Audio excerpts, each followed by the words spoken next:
Hello, welcome to Ken Studies. CAPF AC 2022 का जो mentorship programme है उसमें आज हम हिस्ट्री का लेक्चर नंबर 1 डिस्कस करेंगे। हाउएवर इसमें हम डिटेल्ड जो चैप्टर है उसका डिस्कशन नहीं करेंगे। उसका जो आपको वीडियो है वो फ्राइडे को मिल जाएगा। इनफैक्ट एंशियंट अभी मैंने बताया कि आपको एनसीईआरटी के हिस्ट्री क्लास 12th है, थीम्स इन इंडियन हिस्ट्री, उसमें से करना है। तो जो हिंदी मीडियम वाले हो उनको हिंदी वाला लेक्चर जो इस प्रोग्राम को ज्वाइन किए हुए हो या जो ज्वाइन करने वाले हो या इस वीक में कभी भी ये करोगे तो उनको जो हिंदी मीडियम वाले हो उनको हिंदी वाला का एंशियंट का वीडियो का एक्सेस मिल जाएगा और जो इंग्लिश मीडियम वाले हो उनको इंग्लिश वाला। इसमें हम कुछ बेसिक्स चीज़ों को डिस्कस करेंगे। How to go through these things, how to read the things, how to make notes and all other aspects. ठीक है। तो इसमें हिस्ट्री में ऑलरेडी हमने ये मल्टीपल टाइम आपके साथ डिस्कस किया हुआ है कि जो हिस्ट्री में ये मैंडेटरी है। आप यदि इन थीम्स इन इंडियन हिस्ट्री देखोगे पार्ट 1, पार्ट 2, पार्ट 3, तो ये आपके मैंडेटरी है, इससे आप इसको छोड़ नहीं सकते हो। जब हम सिविल सर्विसेज में देखते हैं तो सिविल सर्विसेज में थोड़ा सा वास्ट टाइप में क्वेश्चन पूछा जाता है, लेकिन सीरियस और आपके जो असिस्टेंट कमांडेंट हैं वो मेजोरिटी पोर्शन यहाँ से कवर होता है। तो ये 3 बुक है, तीनों बुक पतले पतले हैं। इनफैक्ट 4, 5, 6 चैप्टर, 4 चैप्टर एंशियंट में, 5 चैप्टर मिडाइवल में और 6 चैप्टर जो आपके हैं ये मॉडर्न में है। ठीक है। फिर उसके बाद and introduction to Indian art, ये आपको करने हैं। तो फिलहाल के लिए फर्स्ट स्टेज में आप इसको करोगे और इसको ओवरव्यू करोगे। ये वाला फर्स्ट स्टेज में आपका काम होगा।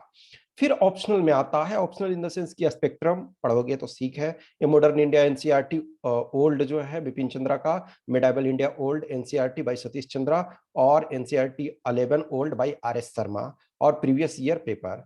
आपका ये टारगेट होगा कि 2020 से 2000 एंड इनफैक्ट 21 का अभी हमने प्रॉपर सेपरेट अपलोड नहीं किया है, वो मैं इस वीक में किसी भी टाइम अपलोड कर दूंगा। तो 2021 इनफैक्ट कह सकते हो। तो अभी 2020 से आपका पड़ा हुआ है, 2020 से लेकर के 2011 तक का इसका जो है वो आप प्रीवियस ईयर हिस्ट्री का इस वीक तक में, इस वीक मीन्स है कि संडे तक आपको उसको भी फिनिश करना है। क्योंकि ये प्रोग्राम जो है इसमें आपका वर्क ज़्यादा इंपॉर्टेंट होगा। मैं गाइडेंस दूंगा, मैं जहाँ रिक्वायरमेंट होगा वहाँ आपको करूँगा। एक चीज़ और, मार्च से मैं बहुत ज़्यादा आप पर मेहनत करूँगा, लेकिन अभी मैं चाहता हूँ कि अभी आप हमसे ज़्यादा मेहनत अभी आप करो। इस समय आप यदि अगला 3 महीने या इनफैक्ट 4 महीने जो मैंने बताया कि जनवरी फरवरी तक आपको प्रॉपर तरीका से प्रिपेयर्ड होना चाहिए, एक बार सिलेबस जो है कंप्लीट। तो इस समय आपको ज़्यादा मेहनत करने की ज़रूरत है। और मैं इस वजह से कह रहा हूँ कि इतने दिन में सिलेबस, क्योंकि ये मैं मान के चल रहा हूँ कि ये प्रोग्राम वो ज्वाइन करेंगे या कर रहे हैं जो कि ऑलरेडी कंफर्टेबल हैं कुछ चीज़ों में। ठीक है। तो ये अभी हम फर्स्ट स्टेज में इन चीज़ों को करेंगे। तो ये वाला एनसीईआरटी अभी जो इस वीक का टारगेट आपका होगा कि थीम्स इन इंडियन हिस्ट्री 1। तो ये पार्ट 1 जो है themes in Indian history part 1, इसमें क्या है 4 चैप्टर्स हैं। ब्रिक्स, बीट्स एंड बोन्स, ये हड़प्पन सिविलाइजेशन। हड़प्पा सिविलाइजेशन आपका एक इंपॉर्टेंट एस्पेक्ट है। इसमें थीम 2 जो है वो Kings, farmers and towns, early states and economies. तो ये 600 BC टू 600 CE।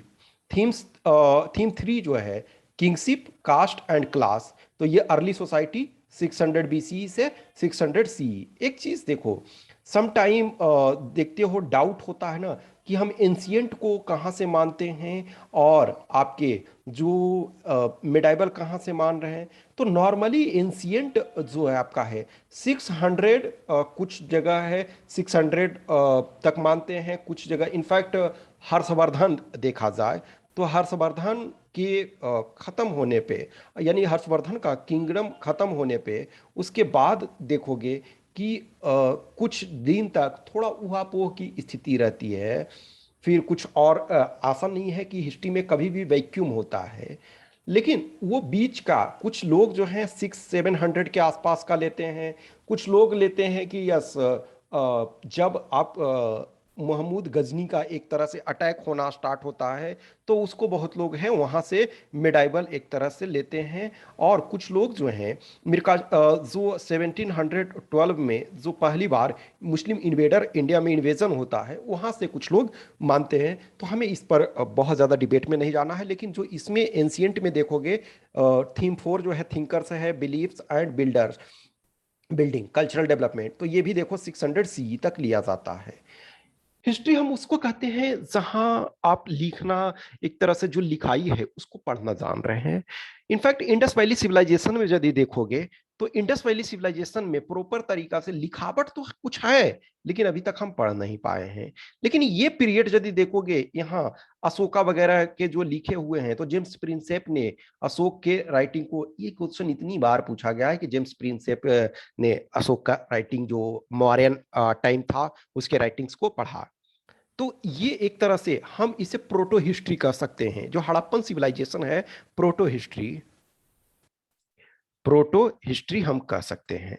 हिस्ट्री जो भी है कि वो आपका एक हिस्ट्री ये है कि हम प्रॉपर तरीका से लिखना जानते हैं और उस लिखाई को जो पढ़ना जान रहे हैं।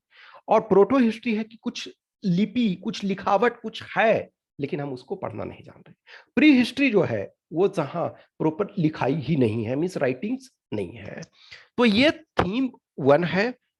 और ये आपका पार्ट 2 यानी कि थीम 2 है एक तरह से। ठीक है, themes in Indian history part 2 है ये।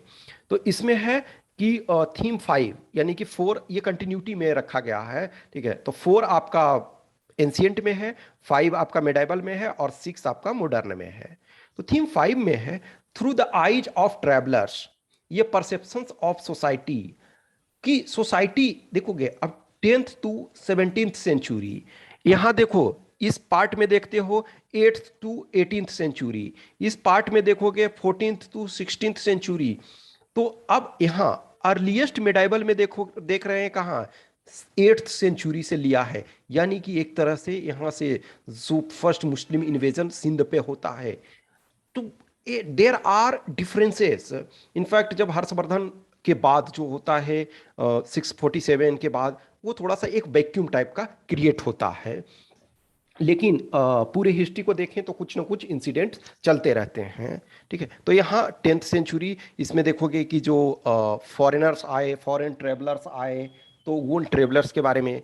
फिर आप देखोगे थीम 6 जो है भक्ति सूफी ट्रेडिशन, जो भक्ति सूफी ट्रेडिशन जो चल रहा है, कहीं ना कहीं जो आप ये देखते हो मीरा से लेकर के बहुत सारे लोगों को देखते हो, कबीर, नानक, ये सारे। ठीक है, तो यहाँ देखो 8th से लेकर के आपका 18th सेंचुरी, एक लंबा समय 1000 ईयर्स के आसपास का चलता है। अब ये देखो इंपेरियल कैपिटल, ये विजयनगर, विजयनगर एम्पायर जो है वो हरिहर और बुक्का नाम के दो भाइयों ने उसको इस्टेब्लिश किया था।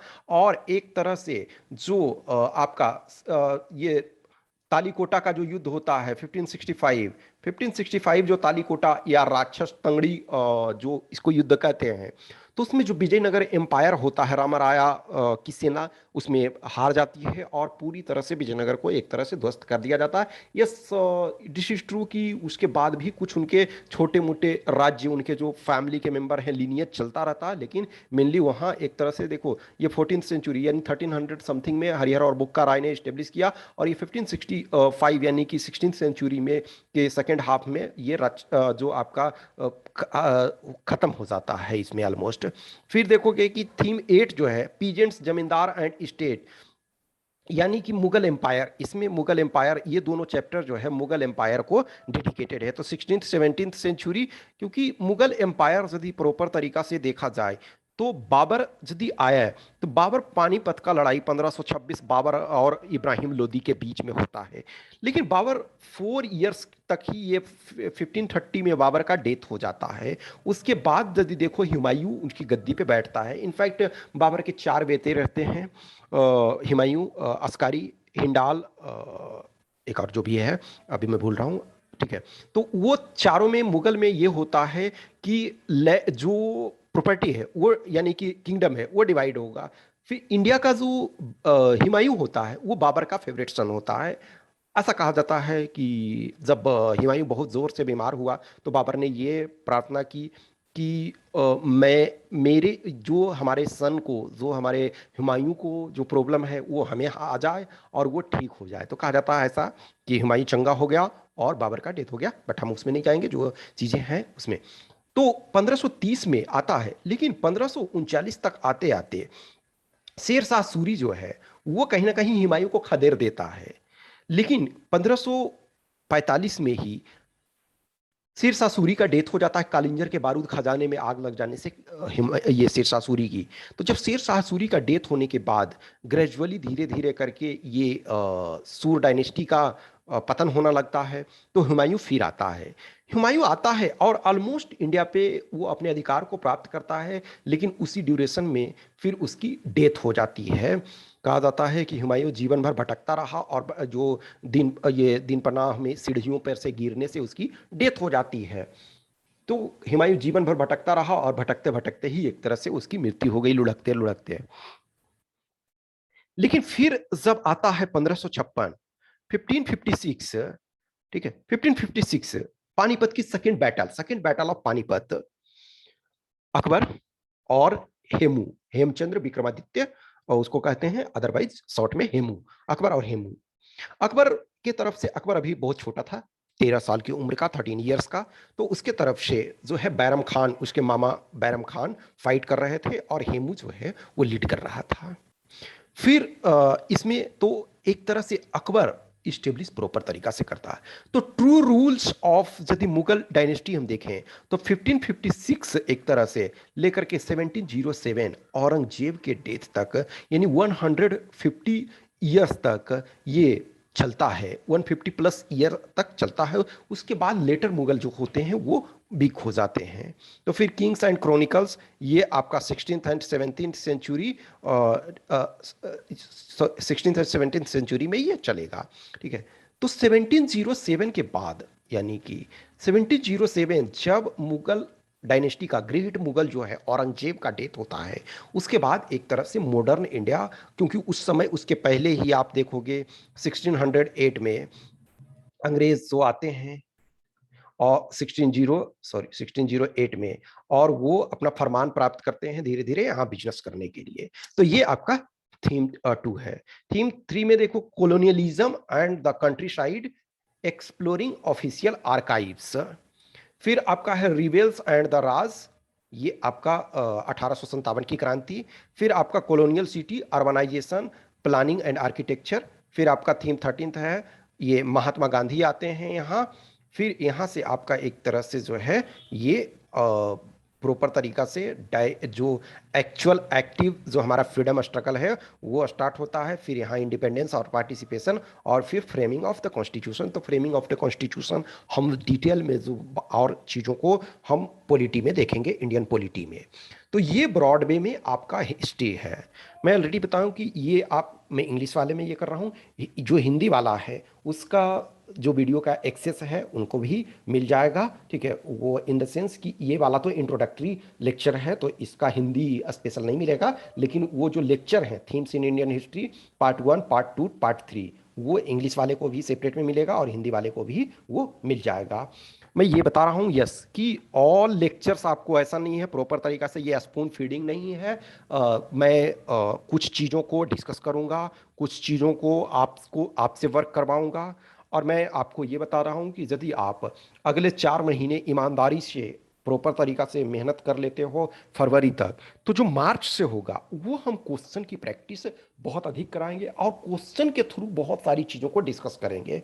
क्योंकि मेरा यही टारगेट है कि जो भी ज्वाइन करें एटलीस्ट डेडिकेशन से करें और क्वालिफाई आप करें, आप फाइनल सिलेक्शन प्राप्त करें। लॉट ऑफ कैंडिडेट आप में से बहुत लोग हैं, बहुत लोग को जानते हो, क्योंकि आज के डेट में आप इंफॉर्मेशन को हाइड नहीं कर सकते हो। बहुत सारी चीज़ें जो ओपन में है उस चीज़ को ओपन में, यस किसी के पर्सनल चीज़ें हैं उसको ऑब्वियसली कहाँ तक इंफॉर्मेशन किस चीज़ को डिस्क्लोज करना है ये हर को पता होता है। जैसे फॉर एग्जांपल मैं इंटरव्यू के लिए कैंडिडेट को गाइड करता हूँ, ये तो वो डीएफ अपना भेजते हैं।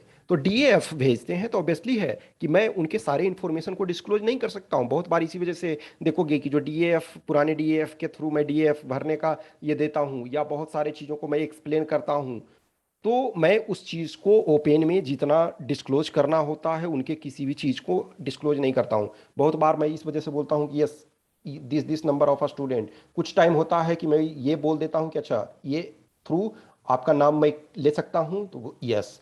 हाँ, अब कुछ चीज़ें हैं, फॉर एग्जाम्पल कुछ कैंडिडेट हैं जिनका मार्क्स, तो मैं समझता हूँ कि ये आपका पर्सनल इंफॉर्मेशन एक तरफ से ऐसा नहीं है कि आपका आप चाहोगे तो कुछ और चीजें जो पर्सनल है वो मैं हाइड, लेकिन मार्क्स यदि मैं दिखा रहा हूं तो ये ऐसा कोई इशू नहीं है, ठीक है। और वो भी मैं दिखाता हूं तब मार्क्स उसी का ना जो कि भाई आइदर आप रिटन में क्वालिफाई हो गए हो या कोई हमारे पर्सनल स्टूडेंट हैं जिनको मैं प्रॉपर तरीका से गाइड कर रहा हूं और कोई नहीं क्वालिफाई हुआ 2 नंबर से 4 नंबर से, उस ढंग से चीजों को डिस्क्लोज करता हूं, ठीक है।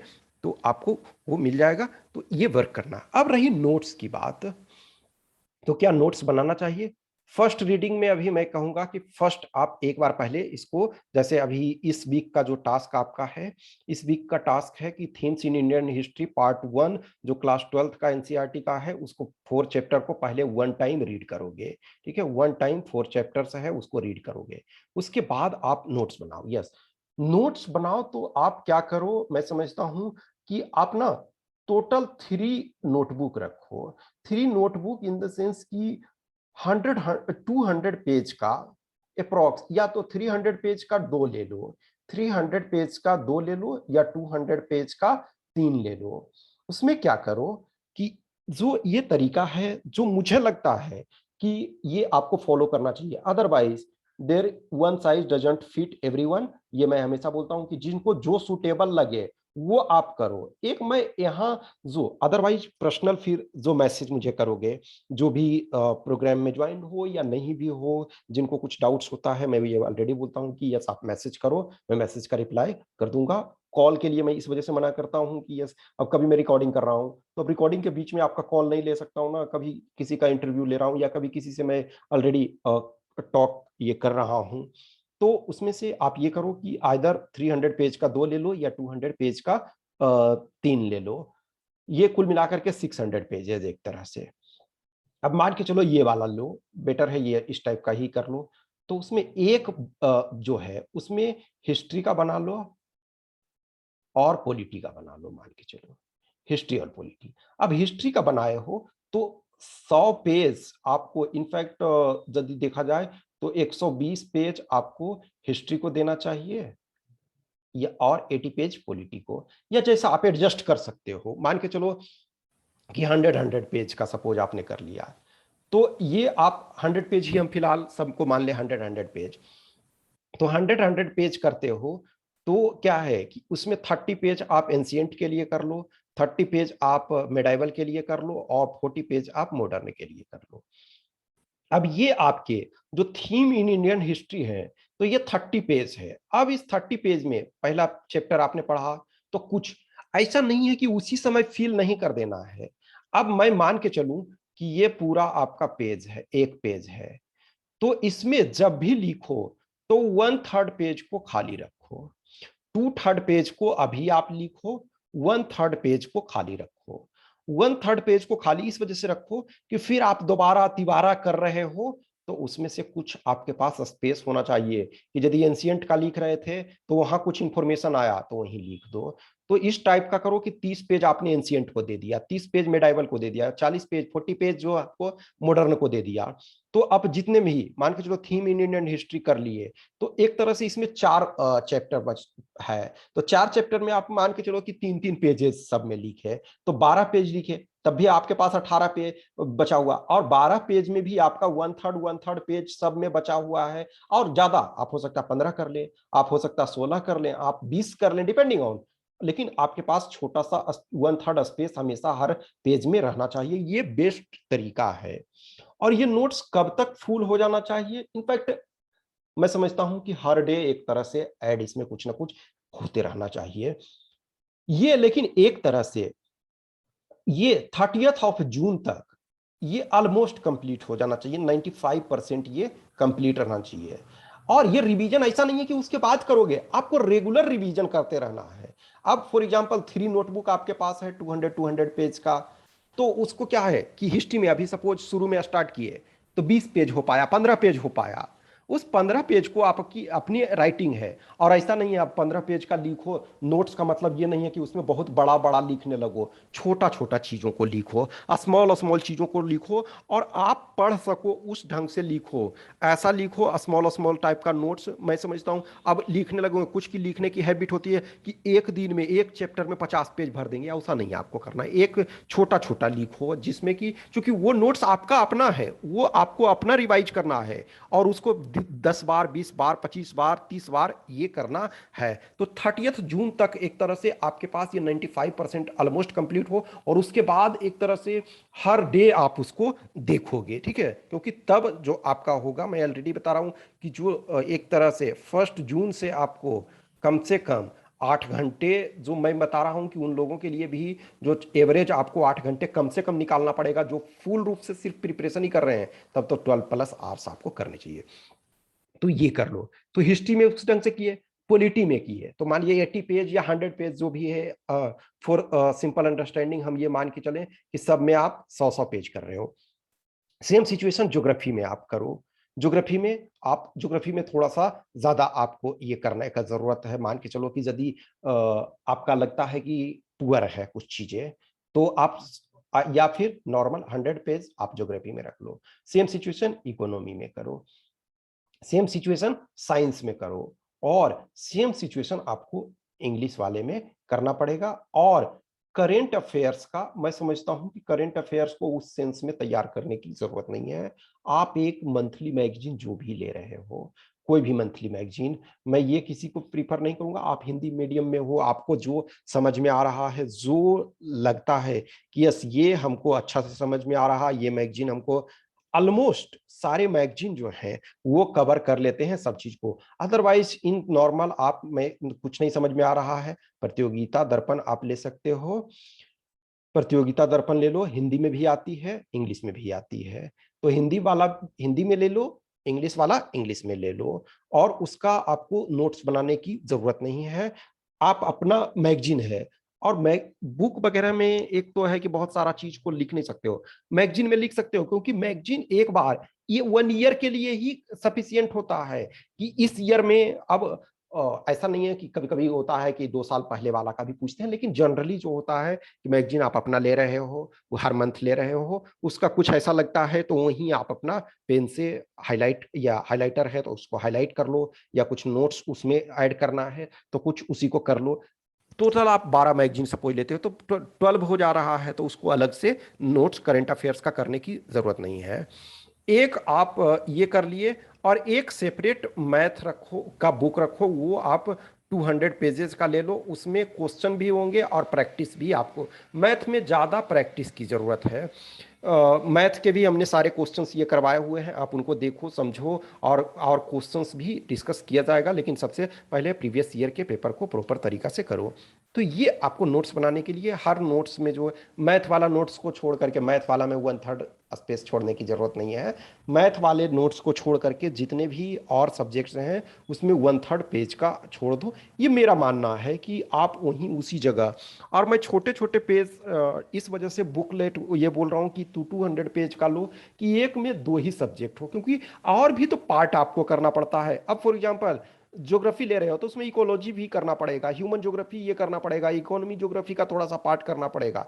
तो अब एक ही पेज बुक ले लो, एक ही नोटबुक 600 पेज का ले लोगे तो फिर हाफाजर्ड टाइप का हो जाता है। इसे पता है कि अच्छा हिस्ट्री और ज्योग्राफी, हिस्ट्री और पॉलिटी सपोज एक में है, आप अपने सुविधा अनुसार करो, हिस्ट्री पॉलिटी एक में है, साइंस और कोई और एक सब्जेक्ट मान लिया साइंस और इकोनॉमिक्स एक में है, और ये इस ढंग से आप उस चीज को कर सकते हो।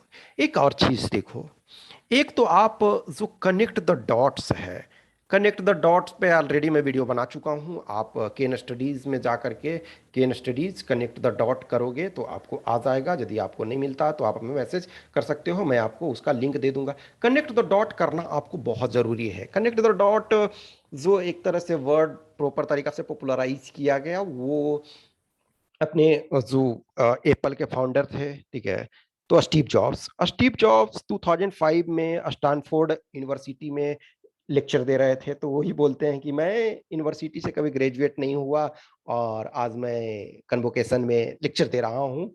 तो उन्होंने वो अपनी स्टोरी सिंपलेस्ट वे में समझाने की कोशिश की। तो वहीं उन्होंने वो बोला कि connect the dot, you can not connect the dot while going in future. आप भविष्य में जाकर कनेक्ट द डॉट नहीं कर सकते हो। कनेक्ट द डॉट करने के लिए आपको पास्ट में देखना पड़ेगा, आपको पास्ट में ही उस चीज को ऑब्जर्व करना पड़ेगा, उसको करना पड़ेगा। ठीक है, तो कनेक्ट द डॉट आपको पास्ट में जाकर के करना है, पास्ट में आप एक्सप्लोर करोगे तब वो कनेक्शन हो पाएगा। कनेक्शन इस्टेब्लिश पास्ट में जाकर के ही ये किया जाता है। ठीक है, तो आपको कनेक्शन इस्टेब्लिश करना है, चीजों को देखना है, जितने भी आप पढ़े हो वो उस चीज को करना है। ठीक है, और नोट्स इस ढंग से, फिर जो भी है पर्सनल कुछ भी डाउट्स होगा तो आप मैसेज करना।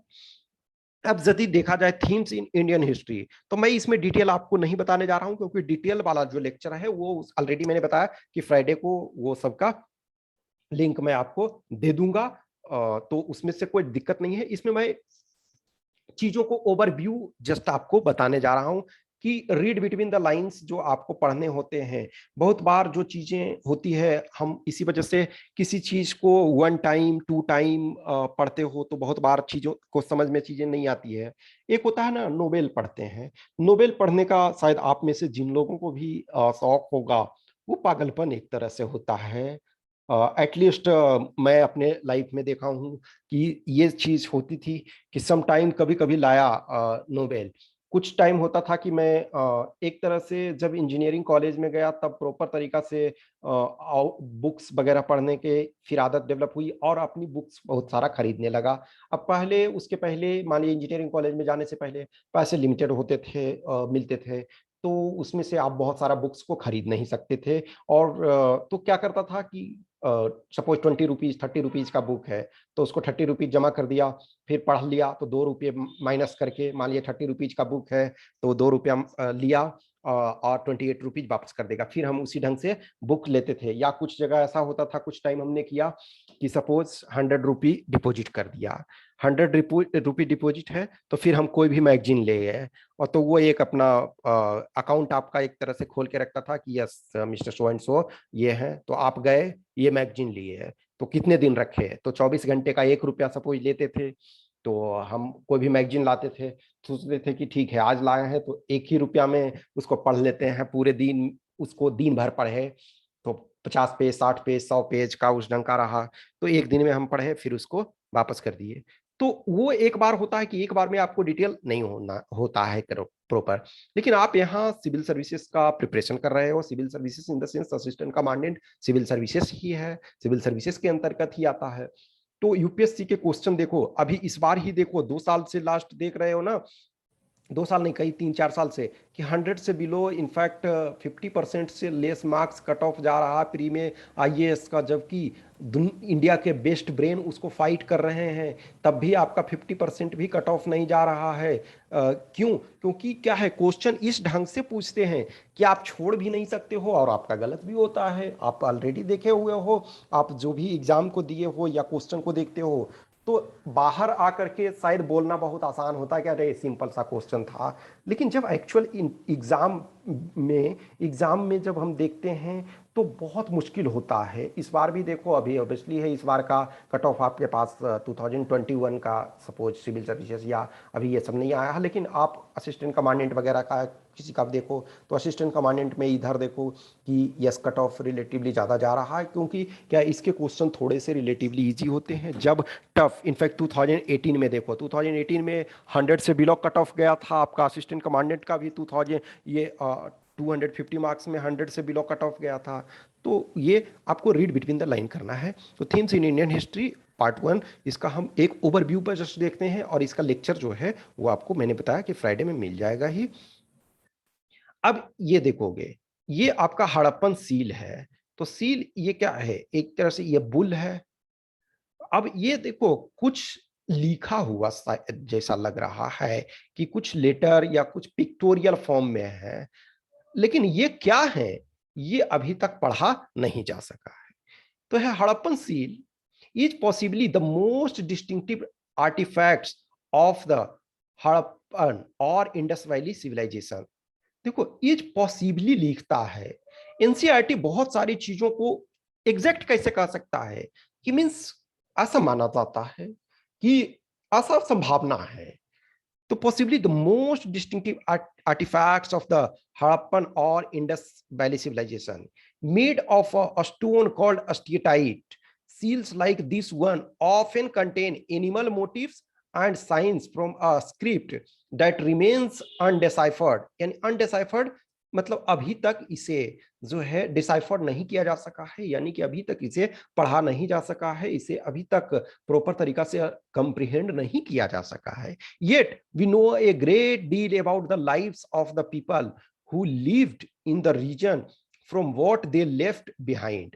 Their houses, pots, ornaments, tools, and seals. In other words, from archaeological evidence. Let us see what we know about the Harappan civilization and how we know about it. We will explore how archaeological material is interpreted and how interpretation sometimes change. Of course, there are some aspects of the civilization that are as yet unknown and may even remain so. ये कह रहा है देखो, ये कभी भी ये नहीं बोलता है कि ये श्योर है, पॉसिबली देखो बोल रहा है यहाँ, उसके बाद बोल रहा है कि of course there are some aspects of civilisation. Civilisation के कुछ एस्पेक्ट हैं जिनको अभी तक जाना नहीं गया है और शायद कभी सर्टेनिटी से जाना नहीं जा सकेगा। जब हम हिस्ट्री देखते हैं तो इतिहास को जानने के क्या हैं, तीन तरीके हैं। एक तो लिटरेरी एविडेंस, लिटरेरी एविडेंस जो लिखा गया है, जो लिखा हुआ है, तो वो लिटरेरी एविडेंस से हम प्राप्त करते हैं जो कुछ लिखा हुआ है। तो लिटरेरी एविडेंस यानी कि लिखित साक्ष्य इसको बोलते हैं, लिखित साक्ष्य कि कोई भी किताब लिखा। अब अल्बेरूनी इंडिया आए तो उन्होंने कुछ बुक लिखा, मेगास्थनीज ने इंडिका लिखा, उसी ढंग से चाइनीज हुएनसांग, आई सिंह, बहुत सारे जो ये है बुक लिख। तो हम लिटरेरी सोर्स में, एविडेंस में हम अभी फॉरेनर पर नहीं जाएंगे, लेकिन हम नॉर्मली जाएंगे कि लिटरेरी कुछ सोर्स हैं। मान के चलो हमारे वेद हैं, पुराणाज हैं, रामायण महाभारत धर्म ग्रंथ हैं। तो ये लिटरेरी सोर्स हैं कि रामायण काल में ये सारी चीजें थी, महाभारत के काल में ये सारी चीजें थी। तो पहला हो गया लिटरेरी सोर्स। दूसरा लिटरेरी एविडेंस और सोर्स कह सकते हो। दूसरा है फॉरेन अकाउंट। फॉरेन अकाउंट में जो हमने बोला मेगास्थनीज का इंडिका, हुएनसांग, आई सिंह, आपका अल्बेरूनी, ठीक है। तो ये सारे जो हैं वो आपके फॉरेन अकाउंट में आएंगे। तीसरा आर्कियोलॉजिकल एविडेंस है। आर्कियोलॉजिकल एविडेंस यानी पूरा तात्विक साक्ष्य, तो जो एंशिएंट है और जो हम प्रोटो हिस्ट्री और प्री हिस्ट्री का चीज को कहते हैं, तो इसमें जो है हम एविडेंसेस जो है archaeological evidences, for example Bhimbetka cave. Bhimbetka cave बहुत हाल में एक तरह से उसके खोजा गया, अभी भी बहुत सारी चीजें एक्सप्लोरेशन चल रही है। तो भीमबेटका केव जो है वहां का लिखाई से तो हम नहीं चीजों को समझ रहे हैं, वहां जो आर्कियोलॉजिकल एविडेंसेस जो है उससे। तो ये तीन सोर्स हैं। अब ये कुछ कुछ जो चीजें हैं कहाँ कहाँ से मिले हैं उसको देखोगे। ये मैप आपको देखना बहुत जरूरी है। आप इस बार का ही सिविल सर्विसेज देखो तो ये था ना कि आपका जो मैच करना था कि कौन कहाँ है। तो फॉर एग्जांपल अजंता केव था, तो वो आपका, तो मैप जितने भी एनसीईआरटी में कहीं भी जो ओरिजिनल टेक्स्ट इसी वजह से बोला जाता है पढ़ने के लिए कि कुछ जो चीजें हैं उसको आप प्रॉपर तरीका से जब मैप वगैरह को भी देखोगे तब आप उनको समझ पाओगे। तो बीपी ये है, स्टैंड है बिफोर प्रेजेंट, बीसी यानी बिफोर कॉमन ईरा, सी यानी कॉमन ईरा, ठीक है। तो ये आपका ये सब है, और सी लिखा है तो सिर का मतलब अप्रोक्सीमेट। तो ये सारे चीज़ों को देखो। अब ये देखो जो डॉटेड लाइन यहाँ ये है, इसका मतलब है इधर वाला पार्ट इंडिया में है और ये वाला पार्ट जो है पाकिस्तान में है। फिर ठीक है, इधर आपके अफगानिस्तान, ईरान और ये सब सारे हो जा रहे हैं। तो ये इंडिया में कौन कौन से हैं, तो बहुत बार ये आपका आता है, ठीक है। फिर आपका जो कुछ चीजें हैं प्राप्त जो हुई हैं, ये सारे आपको करने हैं। अब इसमें से देखो, जो यदि देखोगे कि कुछ जो चीज है एनिमल बीइंग्स, तो मान के चलो कि bones of wild species such as boar, deer, घड़ियाल आर ऑल्सो फाउंड। तो अब इसमें से क्या है कि animal bones found at Harappa sites include those of cattle, मवेशी यानी कि sheep, goat, buffalo and pig. A study done by archaeogeologist or zooarchaeologist indicate that these animals were domesticated। ठीक है, तो ये भी प्राप्त हुआ है। अब देखो बोन्स ऑफ ये, अब ये है कि इसमें कह रहा है कि we do not know whether the Harappans hunted these animals themselves और obtained meat from other hunting community. अब ये कहता है कि ये अभी तक हम एग्जैक्ट श्योर नहीं हुए हैं कि वो हंट करते थे या फिर कहीं से ट्रेड के थ्रू लाते थे। अब यहां देखो दिया हुआ कि कौन कौन से आपके ये थे क्रॉप थे। तो फॉर एग्जांपल आपका ठीक है ये वीट है, बार्ली है, लेंटिल है, चिकपी है, सीसमम है, मिलेट्स है, तो ये सब पाए जाते हैं। अब ये भी देखो प्लेसेस वगैरह का देखोगे, ठीक है ना। फिर ये एग्रीकल्चर टेक्नोलॉजी वगैरह, तो इसका ऑलरेडी आपको प्रॉपर ये लेक्चर्स मिल जाएंगे, ये वाला उसको देखना है, प्रॉपर तरीका से चीजों को समझना है, ठीक है।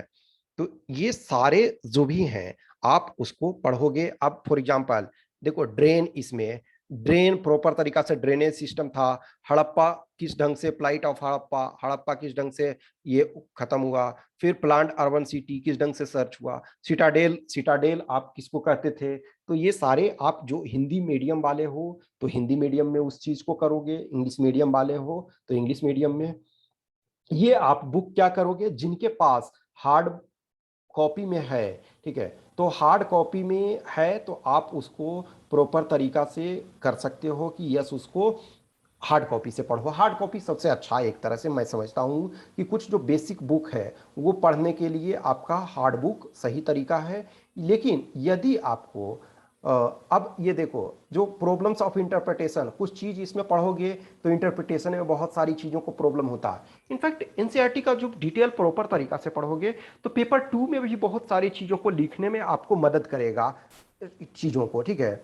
तो ये यदि हार्ड कॉपी आपके पास है तो हार्ड कॉपी से पढ़ो, और यदि हार्ड कॉपी आपके पास नहीं है तो एनसीईआरटी के वेबसाइट से डाउनलोड आप कर लो। एनसीईआरटी का जो भी वेबसाइट है उसमें फ्री आपको डाउनलोड करने का ऑप्शन है, आप फ्री बुक को डाउनलोड कर लो। जिनके पास लैपटॉप वगैरह कंप्यूटर है उनके लिए चीज़ें आसान है, प्रॉपर तरीका से आप एक फोल्डर बना लिए और उस चीज़ को रखे। फॉर एग्जांपल मैं एनसीईआरटी की या जो बुक्स ज़रूरत होती है तो इवन इफ मेरे पास ऑलमोस्ट हार्ड बुक सब में रखा हुआ, लेकिन हार्ड बाउंड जो बुक है हार्ड कॉपी वो सब जगह आप कैरी नहीं कर सकते हो ना। अब कहीं भी आप जा रहे हो, अब फ्लाइट में जा रहे हो तो 15+7 22 kg ही मैक्सिमम ले जा सकते हो, तो उसमें कपड़े, लैपटॉप ये सब ले जाओगे। या फिर अब ट्रेन में भी जा रहे हो तो पूरा अब बोरा भर भर के नहीं ले जा सकते हो। तो सॉफ्ट कॉपी बहुत सारी चीज़ें हैं, ज़रूरत भी है, टाइम का ज़रूरत है, चीज़ों को आपके पास उपलब्ध है। लैपटॉप उपलब्ध है तो लैपटॉप पे ये चीज़ों को कर लो। यदि लैपटॉप नहीं है तो मोबाइल आपके पास है तो मोबाइल में अपना डाउनलोड कर लो। मोबाइल में प्रॉब्लम क्या होगा कि चीज़ों को सर्च करना थोड़ा सा, अब आप बहुत सारे 200-500 फाइल रख लिए तो उसमें से थोड़ा सा दिक्कत होता है, but any how you have to manage. For example अभी जो है themes in Indian history download कर लो। हिंदी वाले हो तो हिंदी में डाउनलोड कर लो, इंग्लिश वाले हो तो इंग्लिश में डाउनलोड कर लो, सारे आपके फ्री हैं। जिनको नहीं पता चलता है तो आप बताना, मैं आपको ये सेंड कर दूंगा आपके व्हाट्सएप या जो भी है टेलीग्राम, इसमें सेंड कर दूंगा, ठीक है। लेकिन वो पढ़ना है और फ्राइडे को मैं उसका वीडियो का सारा का ये दे दूंगा।